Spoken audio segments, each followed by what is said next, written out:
welcome. We have Patrick Hemus with us today, and he is the business development manager, assuming his LinkedIn is up to date, at the Maggie O'Neill Center. And he's in Liverpool, England. And I was just asking him, why does he not have a British accent? So he's about to tell us his story. Tell us your short life story and then how you got into co-working. Yeah, born in Maryland. Unfortunately for you, Jamie. I know, totally. That's okay. Minor disappointment. I'll get over it. Sorry. Came to Liverpool when I was 10. 34 now, so I've basically grown up here, but never really lost my accent too much. Yeah, so my dad is British. I could have had him on too. He went to the States when he was 23, didn't get on the return flight home, built a life and a family, et cetera, et cetera. Became a Christian there, and we ended up moving here to take over an old derelict church with 8 elderly ladies holding it together. That was when you were 10. That's why you went back. Okay. Exactly. Okay, got it. Very interesting. Okay, and here you are. And now okay, tell us the rest of the story. How did you tell us about the Maggie O'Neill Center and how you got there. Yeah, okay. So the Maggie O'Neill Center is actually our old church hall. So this is where we used to have, where my office is like the left front row of the old church. So my dad was a businessman, custom home builder. So when he shut everything down and came here to preach, he just said, I want a self-sustaining church model. I don't want to just depend on the congregation. We're in a low income area. It was just going to be taxing. So he had a vision to develop offices and a way to generate revenue for our church and charity. Wait, and this was what year did he have this idea? Probably mid early 2000s, like 04, 3, 4, 5. So it took a while. 07, we built a whole new church auditorium. And then 2012, we finally did the renovation of the old building, because we couldn't renovate the old building until we had a new building. The new place. Yep, got it. So, but what made him think like we should make office space in our church building? It was kind of a holistic thing of, we can put offices in to have, clients, then we're generating revenue that way. And then we can also, in those offices, try and fill it with services that will serve the community. So even today, from when we started, we have some of our original clients, which is a rape and sexual assault service, counseling service. They're still here all these years later. So kind of two-pronged, having revenue and also bringing in services for our community. And so where did he get that model from? I mean, here's part of it. We also got to remember, here in the US, I mean, we're probably 10 years behind where London is for sure, and the surrounding areas, just from a overall flexible workplace type of strategy situation. So, I mean, Regis started over there, and there's been others. So kind of where did he get that model from? Well, he was preaching one Sunday morning in kind of the old rundown, damp building with mushrooms growing out of the wall. And literally in the middle of preaching, he just stopped and went, we're going to build a new church there. This is going to be office space. We're going to have a nursery on the other side of the building. We're going to build Sunday school rooms behind everything, just literally out of the clear blue. So if you're not a believer, you would say whatever that is. If you are a believer, we would clearly say God just gave it to him then and there. And yeah, so we also have a nursery on the very far side of the property that is its own thing too, that my wife and sister-in-law run. So what is your background? In terms of? Like your professional background, education? I mean, I went to uni and got a business degree. In the middle of that, I'd been painting all different parts of the building for a good couple years. So I was like, do I want to go get an office job or just keep painting? So I started a painting company and just went and did that for a couple of years. And I got sick of residential painting. And at the same time, the girl who was kind of looking after the place here got married and left. So my dad was like, You want to try? Talk to us about how the space is laid out. I mean, where did y'all use an architect slash designer to figure out how to lay out the space? Did you just did your dad have a vision for it? Or kind of how did y'all decide to lay the space out? How much of it is private office? How much is open, conference rooms, all that other fun stuff?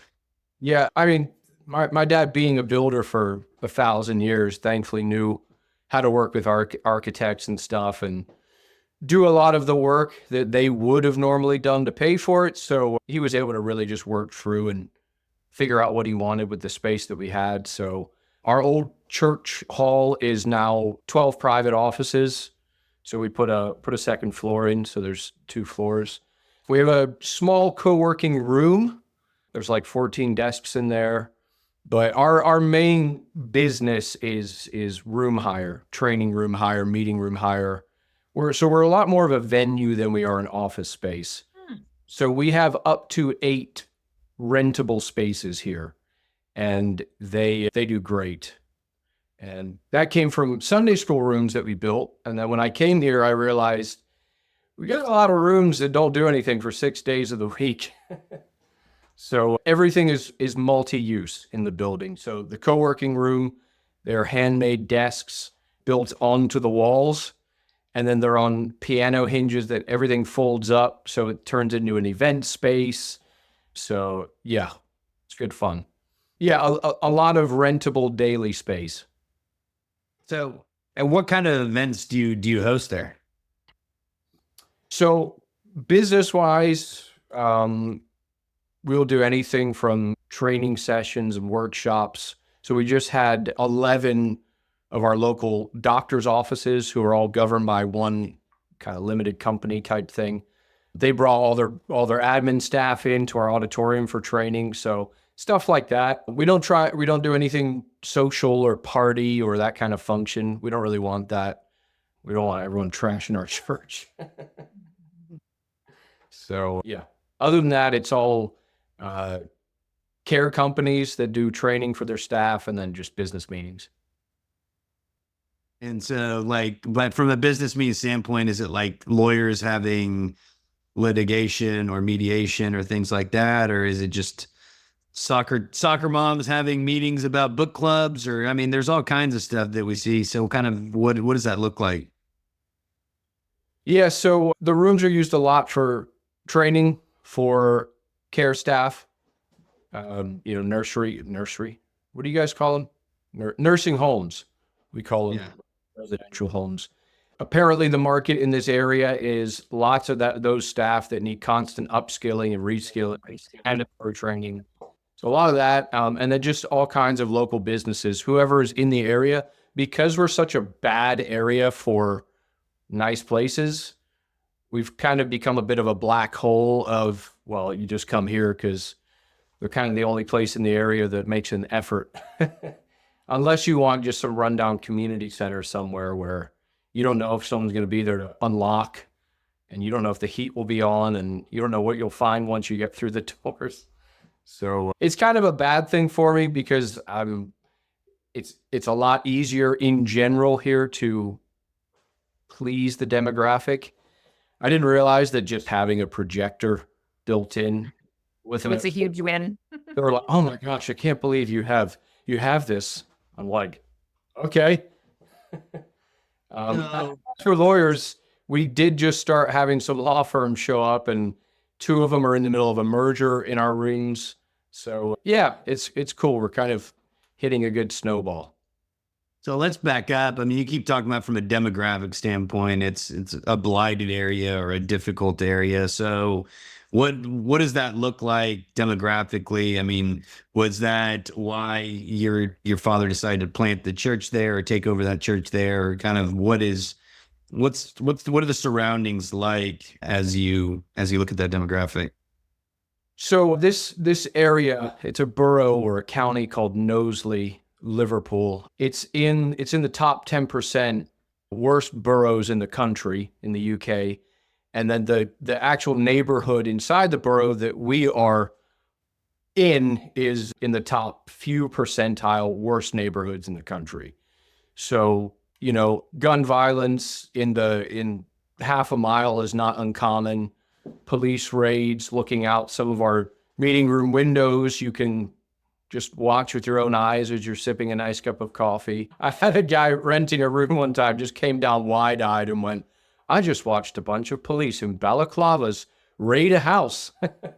I was like, well, go and tell everyone so they all want to book here.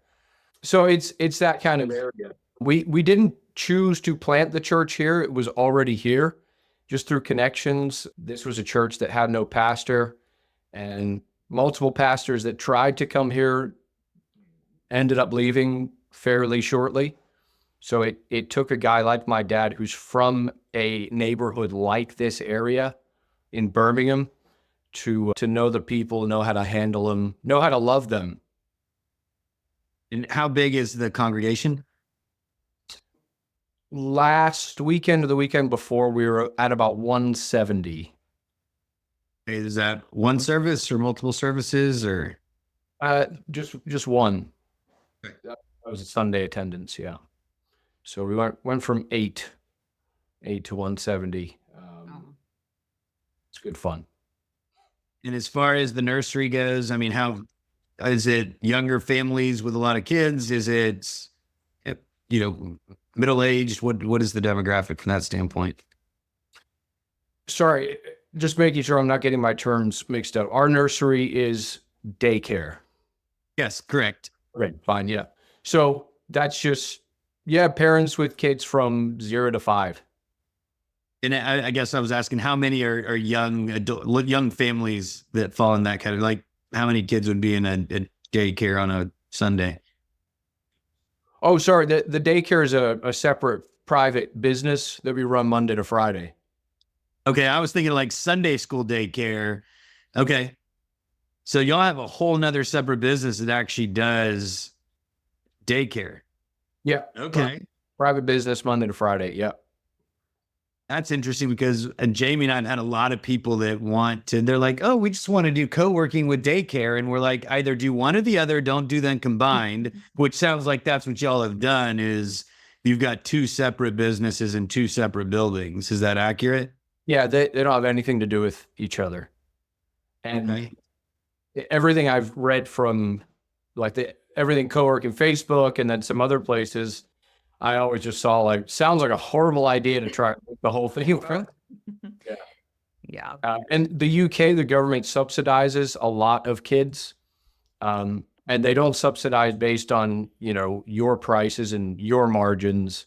They just have one set price. So they run a lot of businesses that way. So it's tough. No, interesting. And so how many are there people that rent offices from you? I know there's only a few, but the rent offices or do business with you whose children are next door in the daycare, just from a convenience standpoint? We've never had any crossover. Interesting. So, yeah, I know. I was thinking wow, these parents, they're over there. We can kind of talk to them, and zero crossover. So what's your favorite part about what you get to do? I'm extroverted, so I love hosting. And if I didn't have to grow the business and develop it and go lock myself in an office and do that kind of stuff, I would just hang out in the common areas all day, just schmoozing it up with everyone. So that's my favorite part. But I also love, implementing stuff that makes things run better and then seeing that pay off. That's fun too. And so on a daily basis, do y'all get a bunch of coworkers, if you will, that just show up to use the space, the open space to work and collaborate from? No, I built out the co-working room, just convinced it's co-working. So everyone loves co-working, and could not get any traction with it. I ran all kinds of ads and informed all kinds of people and places and tried to do SLAs with our local government for different things, and just hasn't clicked. So I actually made co-working free for anyone. And then we've done better from that because people show up and then they see all the spaces they can rent, and they just end up renting spaces instead. So yeah, it's just been one big long journey of, taking a step figuring out that didn't work. Let's try a different okay, that seems to work. All right, let's go that. So yeah, you could see like that far in front of you, and you just go with what works. So technically, if there's an owner of the space, is it the church? Do you have a board of directors? I mean, who kind of directs what you do as the, I guess, leader of the space? I mean, at the top is our external board of trustees. They're not really involved in any operations or anything. And then our executive team is my dad, myself, and my older brother. He's operations director for the whole charity, which covers the church, nursery, and Maggie O'Neill Center. But quite honestly, my dad, my employee contract was, don't bankrupt us, have fun. So earlier years, he just kept an eye on me, made sure I was okay. And as he saw me, learn more and do more and accomplish more, and things started running better and better and better, that was it. He just went, no, whatever. Just let me know what you're up to once in a while. So, which is good and bad, because I do often want some more hands-on mentorship and kind of that, just not to be alone as much. It'd be nice. Sometimes I'm like, I wish I just had a job with people. So are there other co-working? What's the nearest co-working space to your facility? Probably the city, Liverpool. So Nice. it's 20, 25 minutes away. There are other little kind of spaces, but they're not, they're very tiny town shop front type things. Not much too much is going on. They're trying kind of thing, but the real spaces are in the city. So we've managed to, I guess, because of our pricing, we own our own building. We don't have any debt on it. We can bring things down a little bit, so we can entice some of the city folk with our free parking and, nice community and non-angry, non-city vibes. Yeah, I mean, parking makes a huge difference from the ability to just be convenient, in and out type of, which probably was what drives a lot of your events and meeting stuff. Yeah, I would say the number one most common thing people to say is, oh my goodness, you have a car park and it's free. So the more I hear that, the more rare I realize it is, especially the city. That it's expensive to park in the city. You're lucky if you're anywhere near the venue or the building, et cetera, et cetera. So here it's, Close and easy. park in front of the door and walk in. Okay, what's your favorite co-working space in Liverpool? I haven't been to tons. I do like Clockwise on the Albert Dock. Clockwise is great. It's the old heritage dock building, so it's all the bare brick, and it's really nice.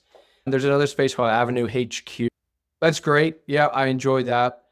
They have I only discovered this. It's a downstairs kind of secret co-working area in another building that they operate out of, and it's a full floor to ceiling glass that looks outside. And Oh, wow. I spotted that. I was like, I'm coming back for Yeah, my very cool. on your beat work sessions.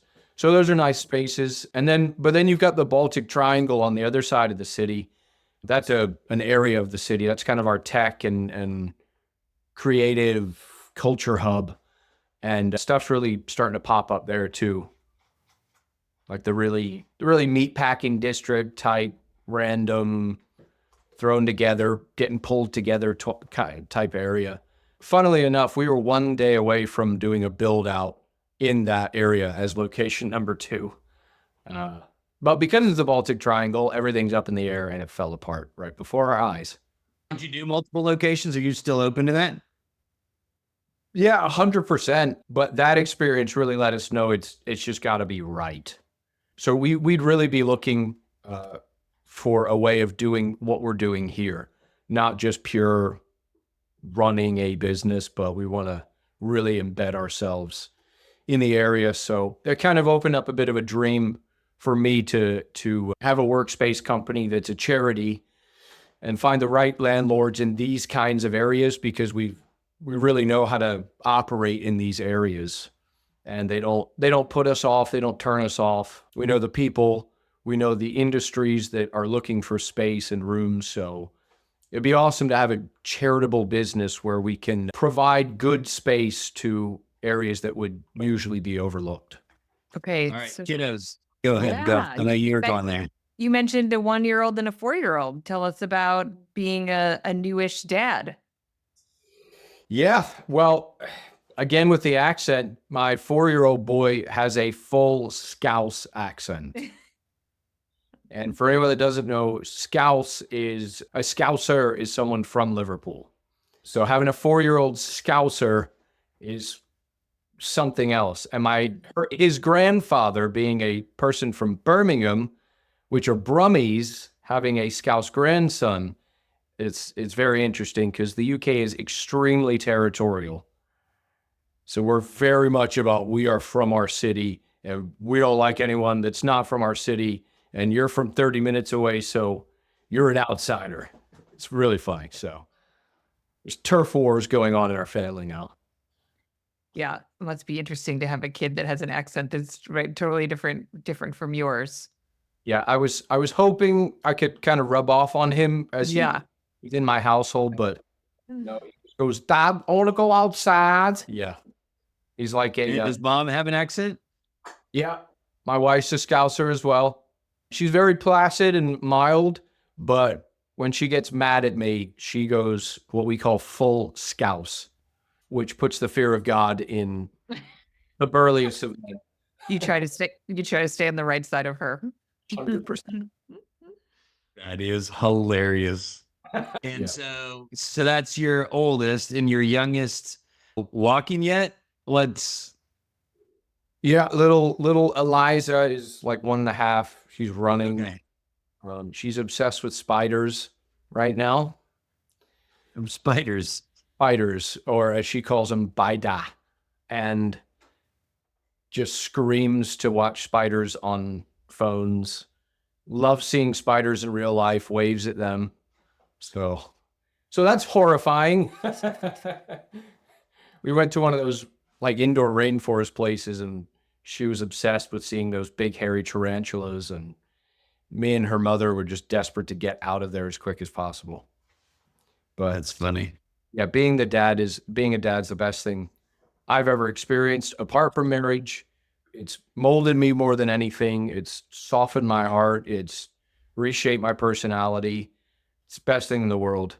And I can't stand that whole like hype hustle culture where don't have kids. And I'm like, sure, don't have kids because you have no idea the joy it brings. Yeah, love it. That's awesome. Well, I really appreciate you reaching out, and it's great to hear how people use spaces for different things and to serve the community, and certainly, obviously, in a church setting, that's a priority is growing the congregation, and then you get to serve them in other ways. You get to cover expenses and do all kinds of other stuff. So sounds like y'all done a great job with the co-working space and the daycare. Yeah, no, it's a real blessing to be a part of this and be a part of growing it. And I've got a huge heart to help any church that wants any advice or whatever with doing this. We're just starting to get the ball rolling with a church in Liverpool who's just reached out. So would love to help anyone that wants to do that. That's awesome. Yeah. Jamie, your final question. You love it. It'll be even more interesting considering he lives in Liverpool. I was like, I don't know. Do Liverpoolians what did you call them? The Scousers? Okay, this is my usual wrap-up question. You get a night out without the kids, and maybe you're out with your wife or some friends, and there's some karaoke that happens. What's your karaoke song? I know it's a big one. Probably Don't Want to Miss a Thing, Aerosmith. Ooh, nice. Okay, Scotland. I like it. Just because you could scream and everyone's like, it's fine. Yeah. He's evaluating your singing ability while you do that one. Yeah, as long as you scream, they're like, that's not a bad, Tyler. I'll take that. Very nice. I like it. Okay, so Patrick, it's now 10:30 for you. Is that right? Yeah. Yeah. time to let you go. Thank you so much for joining us, especially since it was so late your time and you have 2 little ones, so you may not be getting as much sleep as you might desire every night. And thanks for sharing your story. Oh, thanks so much for having me on. This is really cool. Of course. Have a great one. Take care. Thank you so much. But guys, see you. Take care.